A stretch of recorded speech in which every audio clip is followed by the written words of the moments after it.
Miss out on any of my other Dragon Ball Super episode reviews? Then be sure to check them out by clicking the annotation.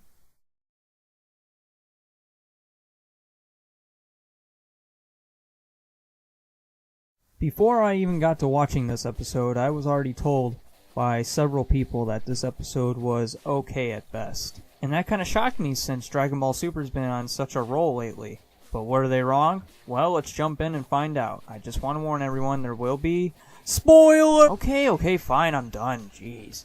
Can't let a guy catch a break, can ya? So the episode starts off where the last one left off, of course, with Bulma basically saying that she saved the time machine that Cell came back from the future in. She saved it in a capsule, and after all these years, it finally came, in handy for her. So now, Trunks, Goku, and Vegeta are going to be able to go into the future, but not now because the time machine still needs to be worked on, and Goku is excited because that gives him more time to train for Black. And he wants to train with Whis, but Whis pretty much says, nah, I'm not in the mood. Then he is told by Beerus, why don't you just train with Vegeta? And he's like, well, I guess, and Vegeta gets really offended by this, to the point where he just goes off and trains on his own. There's even a little piece of dialogue where Vegeta goes, he'll pay for that. And I'm like, man, Vegeta, you haven't changed at all. You're still the same old Vegeta I always loved. Bitter and grumpy at the entire world.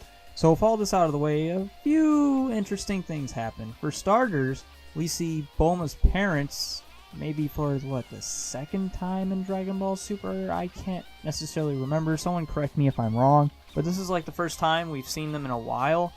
And holy crap, Bulma's eyes are open. Oh my god, what's going on? Oh my god! We rarely saw Bulma's mother's eyes open in Dragon Ball Z, so that kind of threw me off a little bit. So it looks like Bulma and her father are going to be working on this time machine, Dr. Briefs, whatever you want to call him. I call him Professor Guy.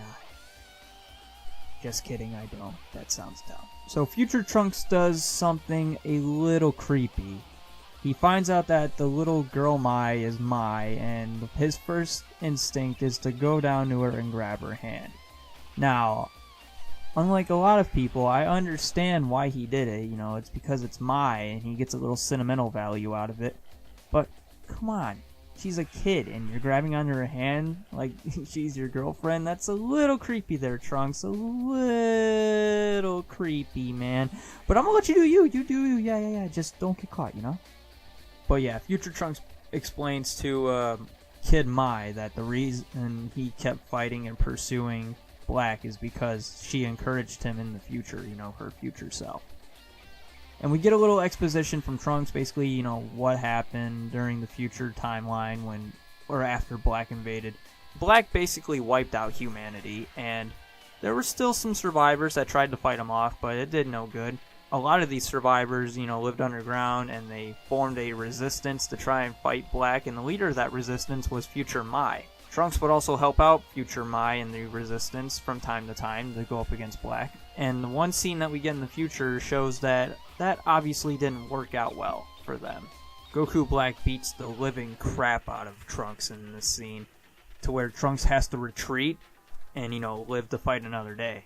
Also, Goku Black reveals his motivations as to why he wants to wipe out humanity.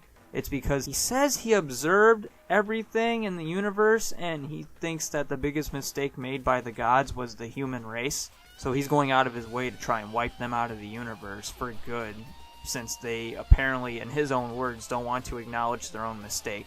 So it's pretty cool that we got a villain with a pretty interesting motivation. He feels that the human race was a big mistake, and he's here to correct it. See, that's why I like Goku Black. He's awesome. He's kick-ass. Also, there was a scene in the past earlier on in the episode, which I almost forgot to mention, since these are mainly improv reviews, that Goku Black is able to analyze Goku's movements. So when he went up against Goku, he was able to learn Goku's fighting style and make it his own. And with each time he does this, it's going to make him stronger. So it's going to be interesting to see how this plays out in future episodes. Before the episode ends, Beerus points out that the key that Goku Black had felt like a familiar key that he had encountered before.